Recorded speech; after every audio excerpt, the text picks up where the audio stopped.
Welcome back to the Blue Chip Breakdown, Vols fans, and happy Thursday morning. We are your hosts, Bull and P. We've got a few things to get into today to help you with your drive to work or just to help you get through that early morning haul. Number one thing is obviously today, Jordan Seaton will be announcing where he's going to school at. Feel good about our Vols, and he is announcing at noon. So we will have a film breakdown on him as soon as he picks us. We also are going to be talking about the transfer portal. You know, we talked about it some, but we haven't heard what P has to say about it. Also going to give y'all our top 5 Christmas wish list for players that we want in this portal. And we will also be talking about the Iowa bowl game matchup. There's some new news kind of coming out about a couple of players who will or won't be playing. And last thing, we're going to talk about what the NCAA president is trying to do to college football rules and NIL. So with all that being said, P, I'm going to start off with you, man. How do you feel about what the transfer portal is looking like right now for our Vols? I think it's looking great, man. Like I love to say, man, the portal's on fire right now. I mean, pretty much anything you want is in that portal right now. It's a lot of variety as far as guys you can pick from. As far as guys that we've lost to the portal, a couple guys that probably need to go. We look at Warren Burrell, look at Brandon Turnage, obviously Addison Nichols. You hate to lose him. Felt like he probably still had something left to give. He was only a redshirt freshman, like kind of his upside.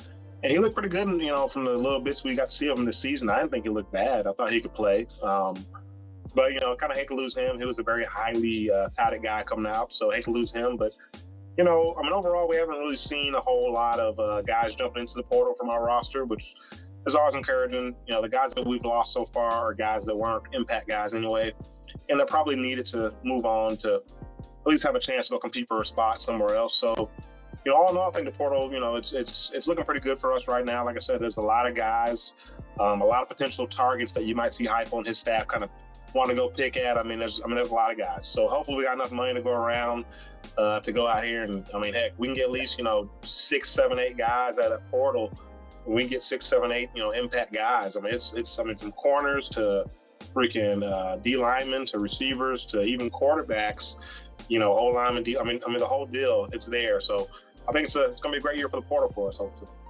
Yeah, absolutely. Yeah, I feel pretty good about where it's at right now, too. I think that we haven't lost too many people. So, I feel like that speaks to the culture that, Heupel and the staff have, made up there. And, it's going to be very, very interesting to see what types of players we can get. Obviously, we do have some needs. And, like quarterback is one that you had just brought up. I don't know how we're going to find a backup quarterback. That's going to be tough. So, it seems like the plan's probably going to be to protect Nico and, hopefully to get him as many weapons as we possibly can. Something else, too, just really, really quickly, we are going to be retaining Coach Banks. So that is good. Derek Mason got the job. What school was it? I think it was MTSU, I believe. Yeah. So Derek Mason's going there. So we are going to be able to keep Coach Banks. And I feel good about that just because I feel like there's a couple of things that he needs to change in his scheme and, how he calls plays.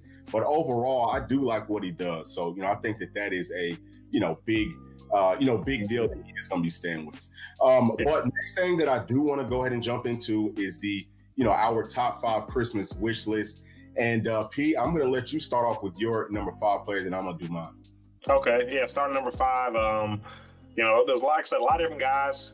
Cutting this list to only 5 guys was kind of tough. But starting at 5, I'm going for a guy that, a position you could say of need, but also some of the guys that are coming in, he's maybe not a huge need, but I like him a lot. And maybe shocks people probably thought he'd be higher on my list, but that's going to be Antoine. I got the Juice Wells. Coming in at 6'1", 210, receiver out of South Carolina. I like him a whole lot, man. He's one of those physical body guys, almost like a running back playing receiver, hard-nosed guy, makes tough catches, yards after catch. Has played in this league. I'm not sure how many years, at least 3 years, maybe 4, maybe even 4 years. Been in this league for a while. And, he knows how to play, plays hard against Georgia when he plays them. He actually got hurt against them this season. And I believe he got hurt on a touchdown catch. And he got hurt like mid-play, finishes that play, scores like it's nothing still. So I think he'd be a huge piece to kind of add as an outside guy. Opposite Brew, if Brew comes back or if Brew doesn't come back, he could potentially replace Brew as that physical body guy on the outside. Okay, love it. So for me, number 5 is going to be Holden Stays. Okay, so that's the tight end from Notre Dame. He's 6'4", 242 pounds. He's a sophomore this year, so he would come in as a junior next year. And last season he had 15 catches, 176 yards, and 4 touchdowns. Now I like him a lot because he to me, he fits the mold better of what we really want from a tight end in this system. He's a guy that can block. He's a guy that can also catch. But I've got him at number 5 more so because of need. And, just from watching film on him, it's a couple things that I didn't absolutely love.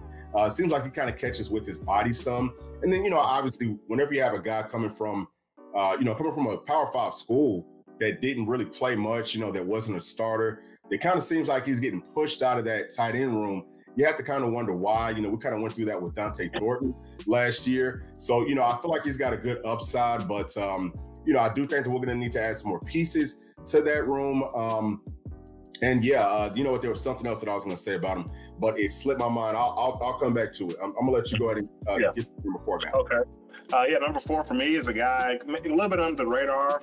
That's Davion Carter. He's a right guard for Memphis. This guy, I think he was I think they're Conference USA. He was all Conference USA last season. It was kind of tough to find measurables on this guy. You look at some places, you see him as listed as 6'1", 290. But other places have him listed as 6'3", 295. So he's somewhere in that kind of 6'2", 6'2.5" ball range. Probably a similar build to Cooper Mays, something like that. But he's a guy, man, go watch this film, watch him against Missouri. He's playing right guard. I think he wears number 56, and he held his own very well in that game. He looks good in pass pro, looks good in the run game. Very similar to Cooper Mays in that, he's not like a overly dominant, physically mauling guys type of guy.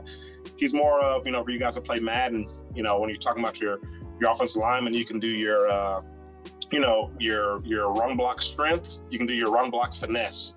His run block strength maybe isn't super high, but his run block finesse is probably very high. He knows how to use his body, turn guys, get them out the way, create holes that way. Like I said, not super dominant in terms of moving guys 10 yards down the field, but he does create lanes. He's a good athlete, has really good feet. That's something you really notice with him. And when he drops back in the pass coverage or in the pass set, he does a great job of keeping his feet up under him, keeping a good solid base, and just really being able to kind of stalemate guys that way. So I like him a lot. I think he's a guy, could potentially, be a plug-and-play guy to fill in for Ollie Lane leaving. Not sure if we've offered him yet or not really sure kind of what his recruitment's looking like right now, but he's a guy I think we love to add. And I think I know he has at least 1 year. He might have 2 years eligibility left, so it would be a good piece to add if we can add him. Absolutely, yeah. I do think that we probably need to try to add some more depth on that offensive line. So I'm glad that you threw him in there. What I was going to say about Holden is that he is going to be visiting, I believe, this weekend with Justin Jolie and also with Juice Wells, who you had on your list. So I'm going to get into number 4 for me, and that is Mark Redmond. Okay, so he's a tight end from San Diego State. He's 6'6", 260 pounds. He is a senior, so I think that this will be his last year if he does come in. And last season, he had 38 catches, 408 yards, and 3 touchdowns. Now, that is a guy right there that I really feel like whenever you're talking about guys who I feel like could actually start, he's a guy who I feel like could actually start. And I don't mean start over Ethan Davis, but if we ever go to some sets where they're both out there at the same time, to me, Mark is the one who you would want to have out there with Ethan. Again, he's got that length. Okay, he's big, big, broad body, but he could also get out, catch passes, runs nice routes. And I feel like he could hold up well up against SEC linebackers, blitzing, or, ends, things like that. So, I haven't heard about us offering him either, so I'm sure that there's some reason why. I think we feel like we're going to get these other 2 guys in Justin Jolie and Holden Stays, but we will see. To me, I think he's a guy that we definitely need to offer, especially considering that, unfortunately, I'm just being honest, Ethan Davis has, he has a tendency to get injured. So I feel like we need to have some depth behind him for sure. Yeah. That's a great point, man, about Ethan Davis.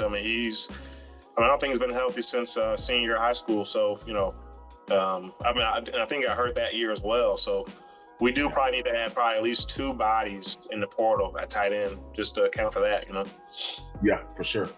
All right, so who you got at number 3? Number 3, I got a tight end, Justin Jolie, however you say his name. A lot of you guys already know him, guy from UConn. Kind of lit us up. I forget what his stats were that game, but he had a great day. He stood out to me live watching that game. Coming in about 6'3", 235. Wouldn't mind seeing him put on another, 10 pounds or so. But he's very similar to Ethan Davis, a pass catching tight end. Would be a guy who could probably flex out. Could give us another option to catch the ball. Really like him a lot, man. It's a great athletic profile. I think he's the number 1 tight end in the portal right now. And yet, like you said, it's going to be visiting us this weekend. You kind of like where we sit with that one. Whenever he announced his, decision to transfer is in the portal, you go look at the comments of that on Twitter, and it's all Tennessee fans. So, you feel like he's already feeling the love and like he wants to come here already. If we can give him, a decent NIL offering, I think he's ours for taking. We need a tight end, so I think he's a plug-and-play guy coming here and help us out next season. Yeah, absolutely. So I've actually also got Justin Jolie at number 3, but I kind of cheated because I've got somebody else at 3 as well. But just to kind of add on to what you said, I've actually heard that the only reason that he has already chose Tennessee and he's coming on campus to kind of work out his deals and things like that. I don't know how true that is. It's just something that I've heard. So we will see. But yeah, he's definitely a guy that I feel like we need to add. We'll probably try to add both of those tight ends that are visiting this weekend. I think after that, we can kind of shut that down because at some point I feel like with this roster, we're really going to have to do a much better job of getting these younger guys ready to play. We cannot always live in this portal because what's going to end up happening is some of these younger guys are going to start transferring out. I think that it would be cool if we could get 2. We definitely need at least 1, but I don't see us picking up 3. So my other guy, and I definitely cheated on this, but I just so many people who I feel like we kind of need. Yeah. But my other guy I've got is CJ Clark. Okay, so he is a defensive tackle from NC State. All right, so he's a junior, and I think he might come in with 1 to 2 more years, left to be able to play for us. He's 6'3", 305 pounds. Last season, he had 22 tackles, 4 for loss, and 1 sack. He's a guy that I feel like fits into our system beautifully. All right, now we don't know who else is going to be coming back. If Big O's coming back, Simmons is coming back. So we definitely need to add some more pieces there. And I feel like having him, even if all those guys come back, that's just another quality depth body to kind of keep that, line rotation moving. So, hopefully we can get him again. That's another guy I haven't heard about us offering. So I don't know how realistic those possibilities are, but it seems like if we show some interest, I think that he would love to come and play for Coach G. But who do you got at number 2, P? Number 2 is a guy, safety out of Clemson. See if I can pronounce his name. Andrew Makuba, I believe is his name. He wore number 1 for those guys. Doesn't jump off actually looking at his measurables, 6 feet, 200 pounds. But this is a guy, athletic, can cover, and will come down and hit you as well. And I think that's huge for us, having guys that can be versatile, that can go play man coverage with a slot receiver and have success. I think Makuba can do that for you. I think he may be the number 1 safety in the portal. I'm not sure. I know it's changing every day, but when I looked a couple of days ago, I think he was number 1 at that time. He's a guy, electric. I think he's going to be a senior, I believe, this year. So this is probably his last season that he'll have. Didn't like the fit there at Clemson, but he's a guy, I think he'd come here and really light it up and gives us some experience in that secondary. If we lose Wesley Walker and T-Mac, I think it'd be huge to kind of have him play maybe alongside John Slaughter at that other safety. I don't know who you put it free, who you put it strong. Those guys are probably kind of interchangeable there, but it'd be huge to have him kind of back there and give us that kind of veteran presence in the secondary. So Andrew Makuba coming in number 2 for me. Yeah, I actually like that a lot because, like you said, I really don't know, who's coming back in that safety room. So, obviously, the middle of the defense is critical. You know what I'm saying? So, I feel like we have got to be solid there, and I feel like that would be a huge pickup. Do you know if we've offered them yet? Have you heard anything about that? Not to my knowledge. I don't know. I'm not sure. All right. Well, yeah, we might. Maybe that means that somebody is going to be coming back. All right. So number 2 for me, I've got 2 guys again. Sorry, y'all. It's hard, man. It's hard. It is hard. So first guy I've got is Walter Nolan. Okay, so everybody knows about him. 6'4", 290-pound defensive tackle from Texas A&M. He's a sophomore. Okay, we know that he is from Tennessee. Last season he had 37 tackles, 8.5 for loss, and he had 4 sacks. Obviously, that is a guy that can do it all. Okay, he can plug up lanes, in the run game, and then he can also get after that passer. He's an absolute nightmare to block. I think he still is rated the #1 guy in the portal at this moment today. So, it'll be interesting to see if we could get him. Now, I've heard some things from, from some of these analysts and stuff saying that he's asking for a lot of money and they don't think that that's a realistic possibility, but this is just a wish list. And, I wish that we could get up enough money to go out and get him. Next guy is Patrick Payton. Okay, he's a 6'5", 240-pound defensive end from Florida State. He's only a sophomore. He had 42 tackles, 13.5 for loss, and he had 6 sacks. So this guy right here, he jumps off the film. Okay, he's long, he's rangy, and he can make a whole lot of plays. Now, doesn't look like he's very well coached. All right, so that would be, if I'm a young guy coming up and, if I'm considering Florida State, I'm going to look and see how these guys play. Some of them, just their technique is just horrible, but he's still making plays even with bad technique. I think that if we could get him with Coach G, him and James Pierce, along with Jordan Ross coming in, Caleb Herring and all these other guys, again, waves of people coming in. And, I would love if we could try to target him, but he's another one. Everyone's going to be trying to get him, and, it's probably going to cost a whole lot of money.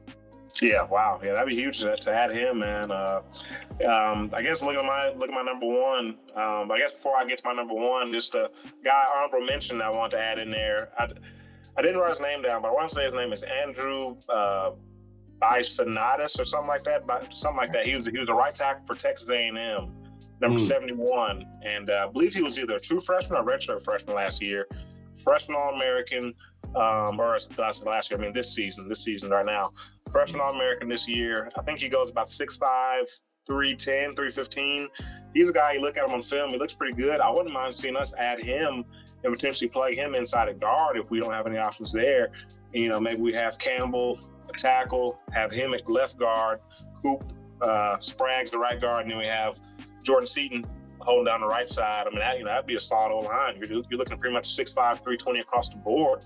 Yeah. Minus Cooper Mays, of course. But would like to add him, man. I was watching him against Bama the other day, and I mean, held up well. Needs a little bit of work, kind of blocking the speed. You know what I mean? The speedy guys give him a little bit of trouble, but big guy, young guy, still kind of getting the speed up under him. I think his upside is huge. I think he's potential for like first-round draft pick type of guy. And he entered the portal, I think, today or yesterday. So hopefully we can add him. I think it's Andrew Bisonatis or something like that. But yeah, he's honorable mention. Want to give him a shout out as well. But my #1 guy, you just mentioned him, your #2. Big pipe dream here, but that's Walter Nolan. I think he's a guy you would love to add. We just missed on him coming out of high school. I think he was kind of caught up in that scandal with Pruitt. I think it did come out that we offered him some money or something like that. I don't know. So he may not want to touch us. But heck, maybe he does because he knows what we're going to do whatever it takes to get him. So, I would love to see us throw the book at him and see if we can get to stick. And but like you said, man, coming in about 6'4", 290, 300 pounds, can do it all. Could even potentially be your guy to maybe replace a Tyler Barron at that D end, or obviously can play inside as well. Can do it all. Very versatile, explosive. The type of guy we haven't really had up front. I mean, heck. Do you got to go back to the days of. I know he's not a John Henderson, but you gotta go back to those, to the 90s to the early 2000s. Yeah, go back to that time period where we have a really disruptive force in the middle of that defense. He would definitely be that, and he immediately elevates that defense. Makes it a whole lot better instantly. So, he's definitely my #1 guy. Like you said, I don't know if we'll get him. I don't think we will. Probably a long shot, but. Hey, that's what this is for. It's a wish list. So wishing we can get them, Yeah, absolutely. Yeah. And I mean, really, you know what? Get that pass rush from the middle of that defense is just so critical. And, I feel like there's going to be a lot more emphasis being put on that from teams at every single level. Everyone's looking for players like that. And I've heard that whatever he's asking for is just crazy. I haven't heard any real figures or seen any real figures. If anybody knows, please let us know down in the comment section, because I've been trying to find that everywhere. But I would love to know what a, too high figure is for someone like that. Is he asking for like $50 million? I mean, I'm just trying to think, like, how much is it that it's not some ways, somehow feasible? You know what I'd hate to see? I would hate to see a team like Mizzou somehow land them. I don't know if you saw today, Mizzou just landed #1 corner in the portal, which is another guy at Clemson. I don't forget his name, but they just landed him. They won Williams and Nwaneri. I guess they offered him the most money coming out of high school. I mean, do they somehow have long pockets over there in Mizzou? And what's going on? They might freaking throw the book at this guy and get him. Yeah, I mean, but you know what? They ain't gonna do nothing with him, because Drink is a dork. You know what I'm saying? Like, he got one lucky year, and that's just what they do. Like, they have one good season every 3 to 4 years. And I think that whatever they went, 10-2, like, this is their absolute ceiling. They cannot do any better. I don't care who you give them, they can do no better than this. Because I mean, who wants to? Never mind. I'm not even going to go far into that, because you're about to get me up on a tangent. But so something else too that I wanted to kind of touch on, because you had talked about Barron.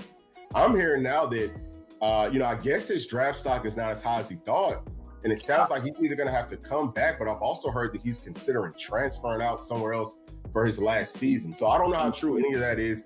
I'm just kind of giving y'all, the rumors of what I've heard.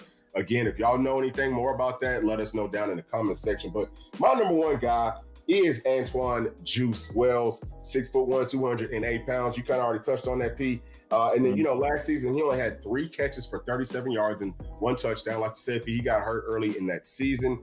And then, I'm kind of also hearing that he didn't really come back because, I guess he was already kind of planning on transferring, or, I don't know, or maybe thinking about going on to the NFL. So it feels like some people in this camp kind of told him to just kind of like hold out. But the year before that, he had 68 catches for 928 yards and 6 touchdowns. Now, P, I know that you already touched on it, but I feel like I have to kind of, I kind of have to touch on some of those same points. This is a guy that we need in this offense, okay? Whenever you look at the difference between, or, one of the biggest differences between our team last season, especially on offense, and the team this season, and I hate to say this because, I love the guys that we have on this roster. I feel like they're all really good kids. But we didn't have any real dynamic players on the outside besides like Squirrel White, okay? So adding someone like Juice, you could think about it like this. He could play slide, he could play outside, but I'm looking at it like if Brew does come back, you put Juice into that slot, and then, you might have a guy like, Mike Matthews playing outside, Staley, he could also play out there. And then, obviously Squirrel's a guy that you can continue to keep on rotating in, but somebody like that, I mean, he can make people miss in space. He's an absolute and total dog. He makes tough catches. That's what I feel like Bo needs, probably more than anything else. Whenever you look at the way that this offense is already kind of shaping up, sounds like the offensive line is going to be pretty solid, okay? But he needs somebody to throw that football to that can be a game changer. And I feel like that is Juice Wells. Now, I'm also say this. Austin Price said that that's probably not going to happen. He's basically saying like it's just probably not going to happen. I guess he's asking for too much money. And again, every time I hear that, I'm thinking like, well, what the hell are we doing that people are asking for too much money? Like we got the damn Haslam's. I mean, we should be able to give people whatever they want. We should be able to come up with that money. So that is a little bit concerning to me. But, he is going to be visiting this weekend along with the tight end. So, maybe we can, get him to sign on that dotted line before he leaves up out of Knoxville, man. I mean, I feel like that would be huge, especially, talking about adding a guy like Jordan Seaton. I mean, this would be one of the best weeks in like ball history for me. Oh, for sure, man. Yeah, I mean, it's a huge weekend for us, man. If we can add Juice, like I said, man, I don't know what dollar figure's too much. I mean, like I said, this guy's asking for $50 million, Okay, then you're getting too much. I mean, but if you're under $10 million, I mean, we got to find that somewhere, I mean, hey, and then, especially when you're talking about guys who are proven. Like, we're not talking about guys that, they didn't really play much, but you see some upside in them. We're talking about guys that you saw balling in the SEC. Like, you saw it. So to me, that's worth every single penny. But you got to kind of maybe put something in those contracts where, hey, like you're gonna have to play X amount of games to be able to get all this. See what I'm saying? Yeah, yeah. I think that's the way that things should go, but we'll see how it all plays out. Now, I also want to talk about this Citrus Bowl. So, P, have you gotten a chance to watch much of Iowa? Yeah, I've checked out a few games. I watched them. Definitely watched a lot of that Michigan game, and I watched them play a little bit of Penn State game and a little bit of the Minnesota game. Pretty much as advertised. Okay, when you think about kind of Big Ten ball, you pretty much think about Iowa. Okay, so first we think about defense, and we're gonna run the ball. These guys. They have some decent looking guys up front. Guys are pretty strong. That's the thing. The whole team plays hard, but not really any great athletes. So just looking at their defense, not really impressed, by the team speed overall. And so I think, whenever we play a team like us, it's going to spread them out, which I don't think they played all year. It's really going to put these guys in a bind, and I think they'll really be exposed. So, I think we'll have a lot of success moving the ball on them. I think we'll probably put up more points on them than anyone has all season. I know Penn State put up 31. I don't think we want to top that, but I see us putting up more than that. I just don't feel like their DBs can really hang for us. They kind of mix up the coverage. We'll see them play some man. But kind of the games I saw a lot of cover 4. They play a lot of cover 4, but pretty much turns into man. Yeah, I was going to say 4 pretty much is man. Especially pretty much is man. Yeah. So, if they're going to play that against us, we should eat them alive. I don't care if it is Squirrel White and Chaz Nimrod, these guys, they should be open. Now, who's the quarterback? Is it Joe? Is it Nico? I don't know, but guys should be open down the field. And we'll see what the O-line looks like as well. But I'm not super worried about that pass rush. And then the offense, I think they still got the backup in. So they had a starter, Cade McNamara, who I think was at Michigan last season. He got hurt early in the year, and now they got this other guy, big burly guy, goes about 6 feet, 260, something like that. Looks like a fullback, but he's their guy. Doesn't really do a ton. Dude, man, he looks like a guard or something, man. He's wow, dude. Yeah. He looks like a guy at all. Yeah. It looks like Janikowski, the kicker for the Rangers. Yeah, that's like exactly what it looks like. Yeah. I think honestly, man, that entire and I'm just gonna keep it real, man. I feel like the Big Ten is a joke. You know what I mean? I really, really do. I think that it's so funny because I'm hearing people talking about, they kept Florida State out because they didn't want to have TCU happen again this season. Did y'all forget that TCU beat Michigan last year in the first round? Okay, they beat the Big Ten champion in the first round. So if anything, that would mean that you want to keep the Big Ten out because they suck. Something else, I'm gonna say this, man, and I don't want to go too far on this tangent, but it's funny to me that Vegas is playing people right now because they've got Michigan favored against Alabama.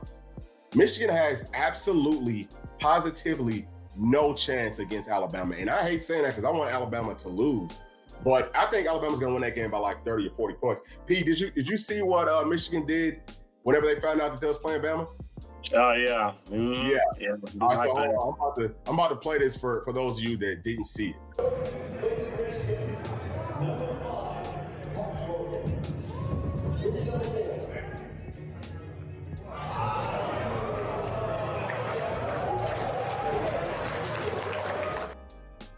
I think that right there tells you all that you need to know. They know that they about to get smashed. I don't think they have any real confidence, in their team. But anyway, I'm said all that just to say that I feel like Tennessee should have an absolute total field day versus Iowa. If you watch them on film, okay, I feel like if you are a person that has played football or that you know about football, you're going to see, especially, in that second to third series, once they start to rotate more bodies in, that they're slow. And I feel like if you don't know anything about football, you could be 5, 6, 7 years old. If you're watching them play, especially that, again, the guys that kind of rotate in, you're going to say, wow, they sure are slow. Their secondary guys are, they're either big, kind of tall, and just kind of big and just absolutely non-athletes, or they're short and kind of stubby and choppy. And anyway, I just feel like Tennessee should have an absolute total field day on every single level versus their defense that's supposed to be so highly touted, and I can't wait for that game. Now, like you were saying, Pete, we don't know who all is going to play, but we did hear that Jacob Warren will be playing in this game. So that is good news. I actually heard that on I think it was on the Dave Hooker show. And I think that Dave had asked him about Joe Milton playing, and he was like, well, I don't know if he's going to play or not. I thought that Joe Milton had already kind of come out and said that he was going to play, but if he hasn't, to me, I don't know. I'm starting to think that maybe he won't play. People, he shouldn't. I don't see the benefit of him playing. I know Brent Hubbs keeps talking about it's near. He's playing near where he's from. Who cares, dude? You played there, how many times? You need to sit this one out. this is for him. Because what are you going to gain from playing this game? I get you want to go one last ride with your brothers, lay on the line one more time. But, I feel like there's so little to gain, and so much to lose. You go out here and have a terrible game. Now, all of a sudden, the great, kind of career day he had against Vandy is kind of, that's just a flash in the pan type of deal. I think he should leave on a high note, sit this one out. Or, like we kind of talked about off the air, maybe you come in here, you kind of get us started, play the first couple series, and then, get us a little lead, then hand it off to Nico or whatever. But, I don't think he should play. I really don't. We'll see. I really can't call it. It's to me, it's a coin flip. If you flip the coin, that's a probability of playing or not. You know what I mean? He either is or he isn't. Yeah. So I'm not sure either. But, like I said, I'm kind of starting to lean toward he might sit it out. I'll be happy to see him play, though. I think that it would be important, again, because whenever you look at, our conference versus other conferences, I think especially this Big Ten conference, that, again, was such a joke. I feel like we want to impress. I feel like we need to put up points and just really kind of show, hey, our conference is strong. Okay, so if there's some kind of fringe teams, we need to be able to get we should be getting into the playoffs over some of these other guys. So hopefully that will happen, and I feel like it would be a lot better if Joe Milton can start off, because this is a game he's going to have an absolute field day in.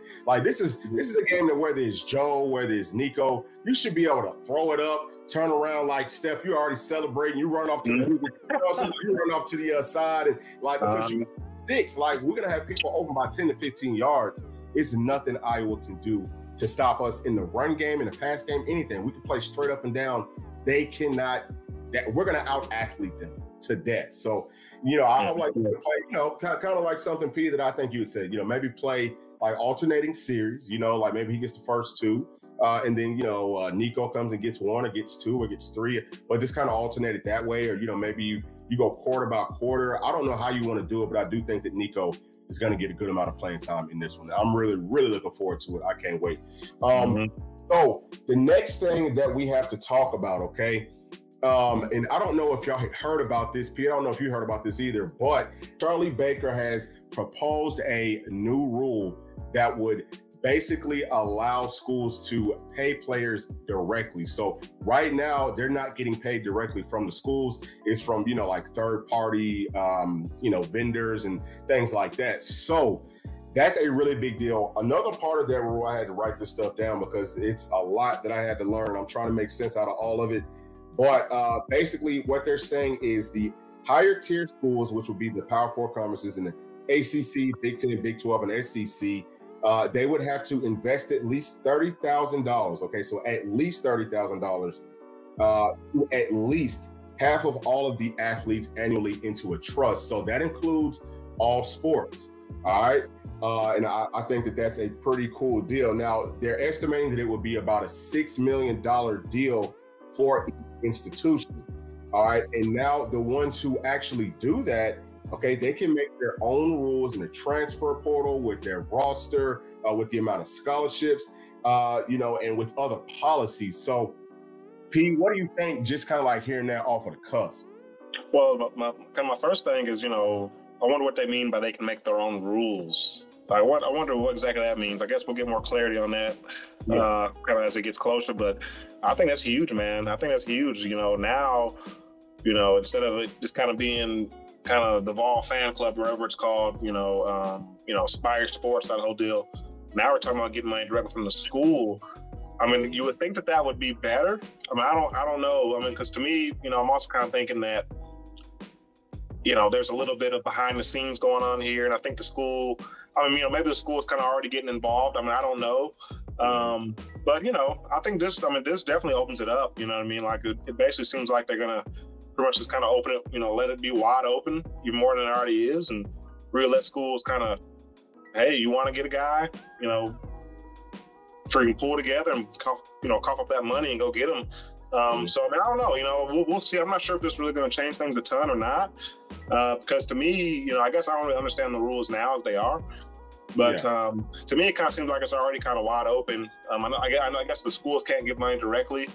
But I guess other than that, it seems like it's pretty wide open. Like there's not really any restrictions that I know of or any rules. It's kind of just, get a contract with this guy and pay him whatever you can afford to pay him. And, if he likes it, he'll come play for you. But, I don't know. I mean, it's too early to tell. I don't really know. I don't really have, I guess, much of an opinion on it right now. How do you feel about it? Yeah, so I guess I might kind of feel more strongly about it because I've, kind of like looked into it more, or, I've kind of I've had some time to be able to kind of process it.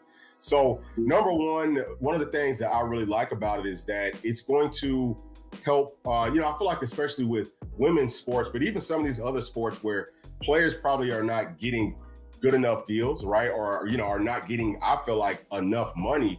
Now what you have is, there's a set standard of at least $30,000 per year for half of, all of your athletes. Now, whenever you look at the way that they're saying half of all of your athletes, what you could do is you could say, okay, well, we'll just say we've got 5 sports, okay, and we've got, 85 guys on our football team. So all 85 of them are going to get this, and that's going to take away from some of the other sports. So I don't know if that is, if it's going to be worded in a different way where it's like you've got to be able to do half for each sport, because the way that I read it, it was half of all of the athletes, kind of like total. So that's interesting to me. And then the other thing is that, so these upper echelon schools, right? So like I said, it's going to be these Power 4 schools that can make their own rules. So again, you have got to meet that standard of at least $30,000 for at least half of your athletes annually. If you do that, then you can make your own rules. And I think that that's going to benefit the Power 5 a lot more. So obviously, they are trying to keep, what looked like it was going to turn into like 4 conferences was about to turn into 2. They're trying to keep that from happening. And then they're trying to keep, those conference leaders from taking their schools outside of the bylaws that they're in right now, doing their own thing.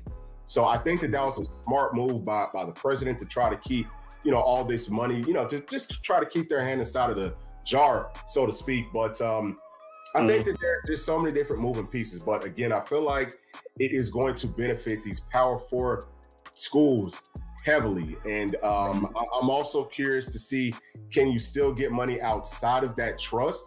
Something else that I had read is that, the schools can decide if they're going to give, the student athletes that money before they graduate or after, or how they're going to do it. But some schools can say, hey, you can't get this money until you graduate.